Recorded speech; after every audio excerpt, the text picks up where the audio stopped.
Advocate हैं। मैं समाजवादी जो लीगल सेल है अधिवक्ता सभा का मैं नेशनल प्रेसिडेंट। मैं यहाँ पर आज जो है उत्तर भारतीय संगठन जो यहाँ पर हैदराबाद में बहुत अच्छा काम कर रहा है और पीडीए समाज को जोड़ने का काम, जो पिछड़ा दलित अल्पसंख्यक वर्ग को जोड़ने का बहुत अच्छा काम ये लोग कर रहे हैं। हम लोग आज यहाँ पर ये संगठन का मुख्य उद्देश्य होली समारोह था। सभी पीडीए वर्ग के लोगों को जो है एक साथ जो है यहाँ होली समारोह इन लोगों ने किया था। और इस होली समारोह की सबसे मुख्य विशेषता ये रही है कि यहाँ पर एक संविधान की शपथ ली गई है, भारतीय संविधान की, कि वर्ष 2027 में उत्तर प्रदेश में जो विधानसभा का आगामी चुनाव है उसमें सभी उत्तर भारतीय संगठन के लोग उत्तर प्रदेश में आकर के विधानसभा के चुनाव में समाजवादी पार्टी के उम्मीदवारों के पक्ष में जो है चुनाव प्रचार करके समाजवादी पार्टी की सरकार बनाने में अपनी भूमिका सुनिश्चित करते हैं। दूसरा यहाँ पर जो एजेंडा मेन रखा गया था, जो प्रस्ताव पारित हुआ है कि सभी उत्तर भारतीय संगठन के लोग जो पीडीए समाज है, जो पिछड़ा दलित अल्पसंख्यक समाज है, इसके हितों के लिए जो है कार्य करेंगे। इसके अध्यक्ष जो है रवि बघेल जी हैं, जो उत्तर भारतीय संगठन है, और यहाँ पर जो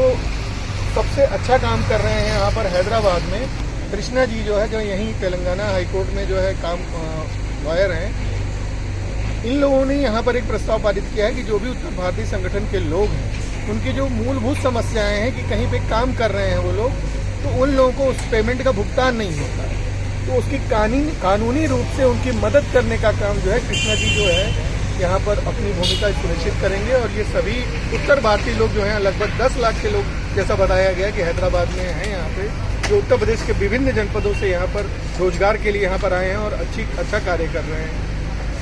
तो हम सभी लोग समाजवादी जो सोच के लोग हैं, संविधान के पक्ष में संविधान साक्षरता मिशन, पीडीए मिशन और आगामी जो विधानसभा चुनाव है 2027 का, उसमें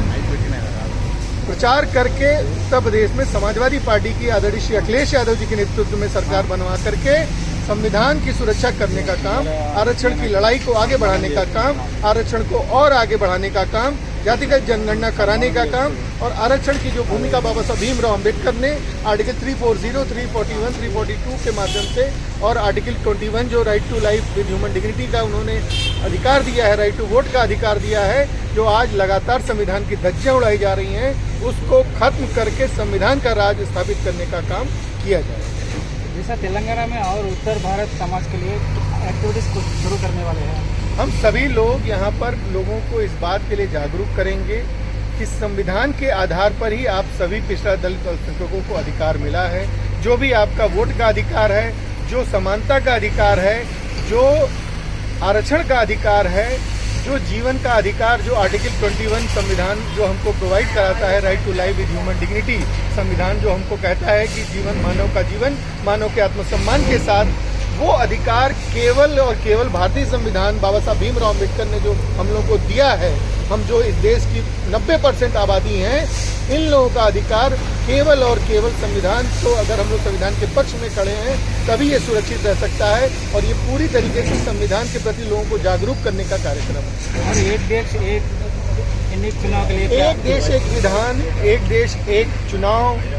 भारतीय जनता पार्टी इस देश में एनआरकी लाना चाहती है। पार्लियामेंट में, लोकसभा में सिंबल स्थापित कर दिया गया है, वहां पर बाबा साहब भीमराव अम्बेडकर, हमारी ये मांग है कि बाबा साहब भीमराव अम्बेडकर से संबंधित, संविधान से संबंधित कोई प्रतीक चिन्ह होना चाहिए था।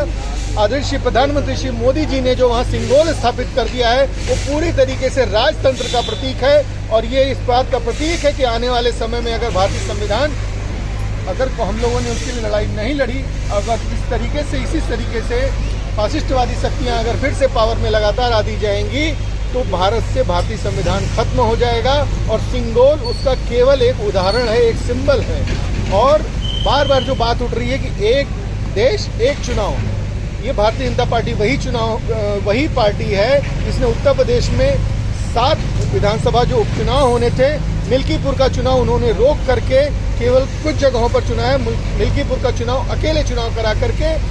पूरी तरीके से बूथ कैप्चरिंग और चुनाव की धज्जियां उड़ाते हुए इन्होंने पूरी मशीनरी का दुरुपयोग करके इन्होंने चुनाव जीत लिया है। तो मेरा ये कहना है कि जो इस तरीके से लगातार अल्पसंख्यकों के हितों पर हमले हो रहे हैं, आरक्षण पर हमले हो रहे हैं, जातिगत जनगणना अब सबसे बड़ी जो हम लोग की मांग है समाजवादियों की मांग है, आदरणीय अखिलेश यादव जी लगातार इस बात को कह रहे हैं कि समाजवादी पार्टी की सरकार अगर बनती है तो जातिगत जनगणना कराएगी। हम लोग की ये मांग है और हम लोगों का ये आरोप है कि ये सरकार जातिगत जनगणना तो छोड़ दीजिए, हिंदुस्तान में जनगणना भी नहीं करा रही। इतना डरी हुई सरकार है ये कि जनगणना लोग जो सेंसस जिसके आधार पे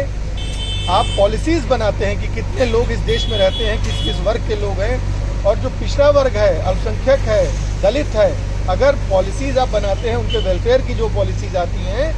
अगर वो स्कीम्स तभी ठीक प्रकार से उनका विभाजन फंड का एलोकेशन हो पाएगा जब जातिगत जनगणना हो।